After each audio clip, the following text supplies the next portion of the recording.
निधि, किसान सम्मान निधि किस किस को मिलती है? हाथ खड़े करो जिनको किसान सम्मान निधि मिलती है। और लाडली बहना योजना किस किस को मिलती है? वो भी हाथ खड़े करो। बहनें तो कम है हालांकि, लेकिन सबके घर में उधर बहनें भी हाथ खड़े कर रही है।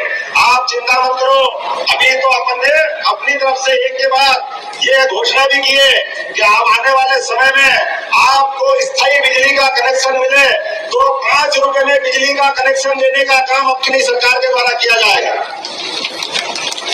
आज हमारा टेम्परेरी कनेक्शन के लिए लोग परेशान होते थे, धीरे धीरे करके, और जिनके मजरे टोले, जिनके गांव तक जाने की सड़क की जगह थी, सड़क के अभाव था, आप सबको पक्की सड़क देने का काम भी अपनी सरकार के द्वारा किया जाएगा।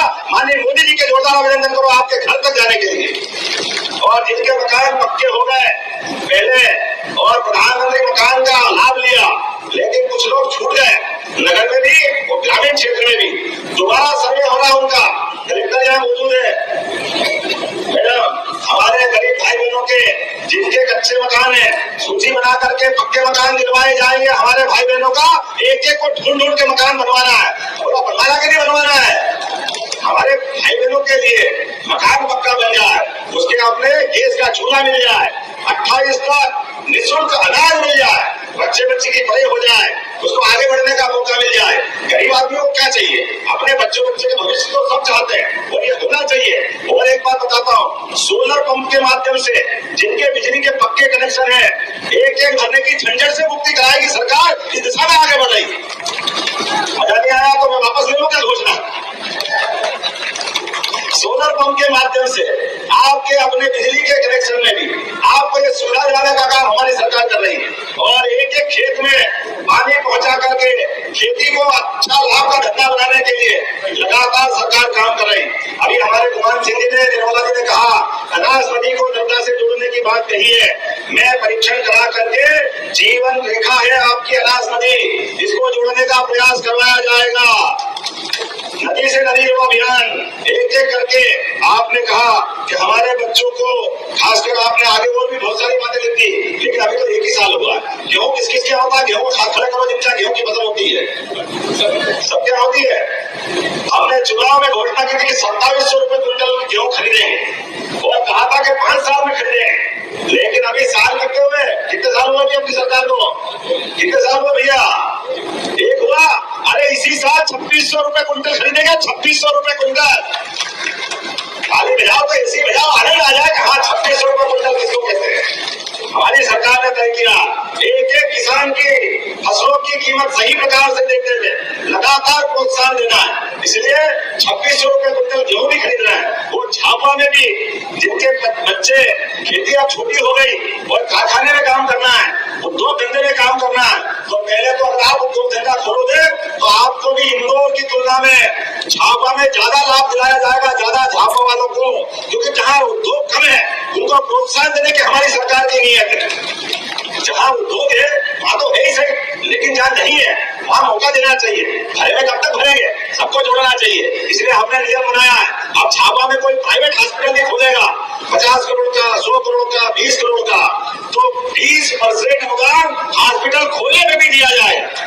छोटे छोटे स्थान पर भी, सरकारी हॉस्पिटल भी हो, प्राइवेट हॉस्पिटल भी हो, होना चाहिए कि नहीं होना चाहिए? अगर व्यक्ति परेशान है, किसी कारण से जरूरत है, हमारी सरकार ने वो तय किया है अपने हॉस्पिटल में जब तक मैडम मेडिकल कॉलेज बन जाए और कोई कारण से व्यक्ति बीमार हो जाए तो बीमार आदमी को तुरंत बड़े हॉस्पिटल पहुंचाना पड़े, बड़ी जगह पहुंचाना पड़े, तो आयुष्मान कार्ड बनवा लेना। आपको एयर एम्बुलेंस से, हेलीकॉप्टर से भी ले जाना पड़े तो सरकार तैयार रहेगी, सरकार इस मामले में देर नहीं करेगी।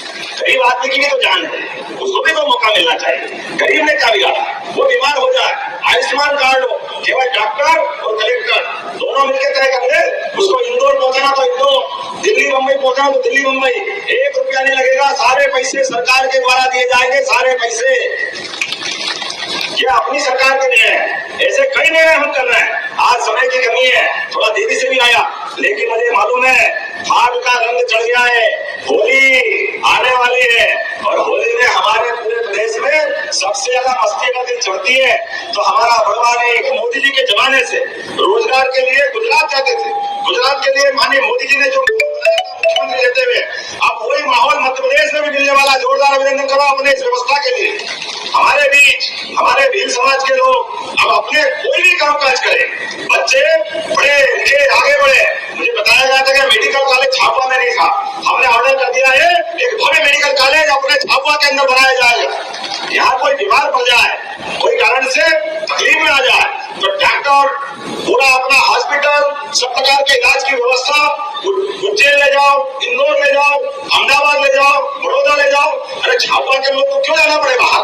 उनकी परेशानी में यही इलाज कराया जाएगा, यही व्यवस्था की जाएगी अपने झाबुआ के अंदर। और केवल मरीज नहीं, हमारे बच्चे जिनको डॉक्टर बनना है उनकी सभी प्रकार की कोचिंग कराते हुए उनको डॉक्टर बनाने के लिए एडमिशन भी दिलाया जाएगा। एडमिशन अपने बच्चों के लिए, भावी पीढ़ी के लिए जोरदार ताली बजाओ, अपने समाज के लोगों को आगे बढ़ाने के लिए, आदिवासी समाज में। और केवल डॉक्टर नहीं, इंजीनियर बनना हो, सीए बनना हो, कोई अधिकारी बनना हो, कलेक्टर, थानेदार, एसपी, जो भी आगे बढ़ने के लिए बच्चों की इच्छा हो उनकी निःशुल्क कोचिंग क्लास चालू कराएंगे, निःशुल्क कोचिंग क्लास, ताकि बच्चे पढ़े लिखे आगे बढ़े। उनके जीवन में एक सुख का सपना, माँ बाप ने बच्चे को बड़ा किया, पढ़ा लिखाया, तो आगे पीछे खेती तो हम करेंगे ही, लेकिन खेती के अलावा मौका मिले तो क्यों नहीं बढ़ना चाहिए आगे। मुझे इस बात की प्रसन्नता है ये सबसे प्रधानमंत्री श्रीमान नरेंद्र मोदी जी ने एक शिक्षक उड़ीसा की आदिवासी अंचल की बहन, आजादी के बाद पहली बार देश, दुनिया का सबसे बड़ा लोकतांत्रिक देश और गणतांत्रिक देश में राष्ट्रपति जैसे पद पे आदिवासी बहन को मौका अगर कहीं से मिला है तो हमारी भारतीय जनता पार्टी के माननीय मोदी जी ने दिया है। जो नरेंद्र मोदी जी का। उड़ीसा के मुख्यमंत्री मोहन चरण मांझी ये भी आदिवासी अंचल के आते हैं, इनको भी भारतीय जनता पार्टी ने मौका दिया है। ये हमारी नीति है, इसमें मोदी जी कहते हैं सबका साथ सबका विकास, सबका विश्वास सबका प्रयास। विकास के मामले में अगर 1,29,00,000 से बड़ी आबादी हमारी है तो इनको मौका क्यों नहीं मिलना चाहिए? इनको मिलना चाहिए। मुझे इस बात की प्रसन्नता है अब हमारी आपकी भी दोस्ती पक्की हो रही है, कहीं कोई बच नहीं रहा है, लोगों को नींद नहीं आ रही है। जोरदार अभिनंदन करो अपने नरेंद्र मोदी जी के अभियान का। नया जमाना, अब यह लोकसभा भी भारतीय जनता पार्टी की, यहाँ के विधायक भी, यहाँ के मंत्री भी लगातार विकास के मामले में और एक एक करके अब एक एक ड्यूटी होती है, लगातार इसी प्रकार से बढ़ना पड़ेगा। आज तो हमारी सरकार बनी और सरकार बनने के बाद हमने कुछ फैसले भी बोल लिए, लगातार फैसले ले रहा है कि हमारे अपने आदिवासी अंचल में अगर मेडिकल कॉलेज खोलना पड़े तो सबसे पहले आदिवासी अंचल में खोलना चाहिए। ये नीति हमारी बनी है। अभी श्योपुर में मेडिकल कॉलेज तैयार है, सुगौली में मेडिकल कॉलेज तैयार है, 2 महीने में वहां के मेडिकल कॉलेज लोकार्पण कराएंगे। लेकिन केवल मेडिकल कॉलेज नहीं, अब हमारे आदिवासी अंचल में अपने रोजगार के लिए अभी अपने यहाँ से मुख्यमंत्री और प्रधानमंत्री किसान सम्मान निधि किस किस को मिलती है? हाथ खड़े करो जिनको किसान सम्मान निधि मिलती है। और लाडली बहना योजना किस किस को मिलती है? वो भी हाथ खड़े करो। बहने तो कम है हालांकि, लेकिन सबके घर में उधर बहने भी हाथ खड़ी कर रही है। आप चिंता मत करो, अभी तो अपन ने अपनी तरफ से एक के बाद ये घोषणा भी की है कि आप आने वाले समय में आपको स्थायी बिजली का कनेक्शन मिले तो 5 रुपए में बिजली का कनेक्शन देने का काम अपनी सरकार के द्वारा किया जाएगा। गया जमाना टेम्परेरी कनेक्शन के लिए लोग परेशान होते थे, धीरे